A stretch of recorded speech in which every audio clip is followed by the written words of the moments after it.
Hi అండి, welcome back to my channel మా రుచులు మీ ఇంట్లో. అందరూ ఎలా ఉన్నారండి? బాగున్నారా? నేనైతే చాలా బాగున్నానండి. ఈరోజు నేను చట్నీ పోహా చేయబోతున్నాను.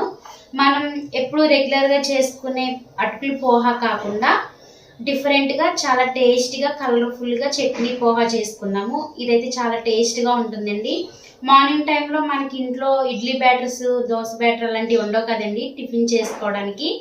అలాంటి టైంలో ఒక 10 మినిట్స్లో ప్రిపేర్ చేసేసుకునే ఈ చట్నీ పోహా చాలా టేస్ట్గా ఉంటుంది.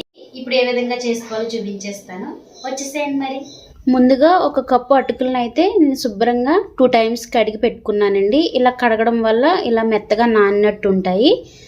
శుభ్రంగా కడిగేసుకుని ఈ విధంగా జాలీగా ఉన్న దాంట్లో వాడేసుకుని పెట్టుకోవాలి.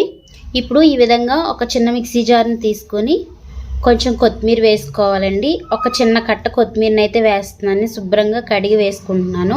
అదేవిధంగా 2 పచ్చిమిర్చిని ఇలా చిన్న ముక్కల కింద కట్ చేసి వేసుకుంటున్నానండి. అలాగే 1 ఇంచు అల్లం ముక్కల్ని ఈ విధంగా పైన పీల్ చెక్కేసి అల్లం ముక్కలను వేసుకుంటున్నాను, చిన్న చిన్న ముక్కల కింద కట్ చేసి. ఇప్పుడు దీంట్లో 1/2 బద్ద నిమ్మరసాన్ని అయితే పిండుకోవాలి. ఇప్పుడు ఈ అల్లం ముక్కలు, పచ్చిమిర్చి ముక్కలు, కొత్తిమీరని మెత్తగా పేస్ట్ చేసుకోవాలండి. ఇదిగోండి, చూసారు కదా, ఈ విధంగా జస్ట్ 1 టేబుల్ స్పూన్ వాటర్ వేసి మెత్తగా పేస్ట్ కింద చేసుకున్నాను. ఇప్పుడు దీన్ని పక్కన పెట్టుకుందాము.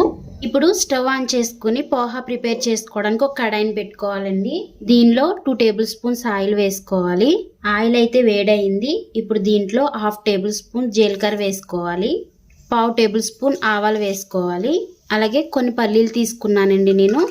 2 టేబుల్ స్పూన్స్ పల్లీలు ఉంటాయి. వీటిని అయితే బాగా వేయించుకోవాలండి, కొంచెం పల్లీలు కలర్ వచ్చేంత వరకు. పల్లీలు అయితే మంచిగా వేగిపోయాయండి. ఇదిగోండి, కలర్ వచ్చాయి కదా. 2 ఎండుమిరపకాయలని ముక్కల కింద చేసుకుని వేసుకుంటున్నాను. అలాగే ఒక రబ్బ కరివేపాకుని వేసుకుంటున్నాను. కొన్ని స్వీట్ కార్న్ని నేను ఒలుచుకుని పెట్టుకుని శుభ్రంగా క్లీన్ చేసుకున్నానండి. వీటిని కూడా వేసుకోవాలి.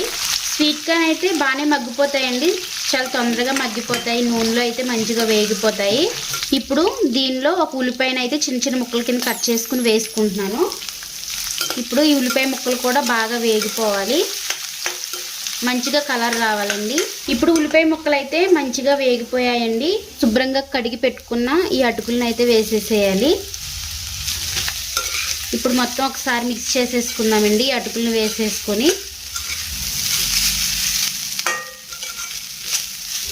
మనం మిక్సీ పట్టుకునే ప్యూరీ ఉంది కదా, దీంట్లో వేసేసుకోవాలి. ఈ చట్నీ అయితే మొత్తం అటుకులకి పట్టేలాగా మిక్స్ చేసేసుకుందామండి.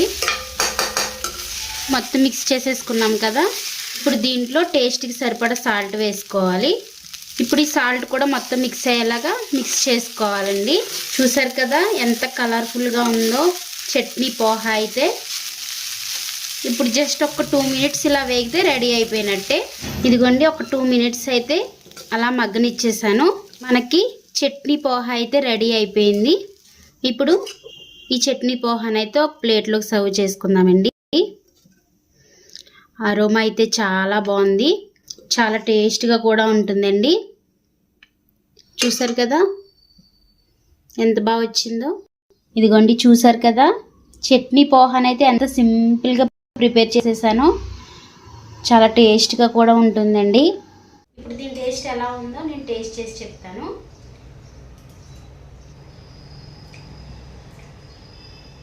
చాలా అంటే చాలా టేస్ట్గా ఉందండి, నిజంగా చెప్తున్నాను. మీ పిల్లలైనా పెద్దవాళ్ళైనా చాలా ఇష్టంగా తింటారు. ఒక్కసారి ఈ విధంగా చట్నీ పోహా ప్రిపేర్ చేస్తే చాలా సింపుల్గా అయిపోయే రెసిపీ కాబట్టి మీరు కూడా తప్పకుండా ట్రై చేయండి.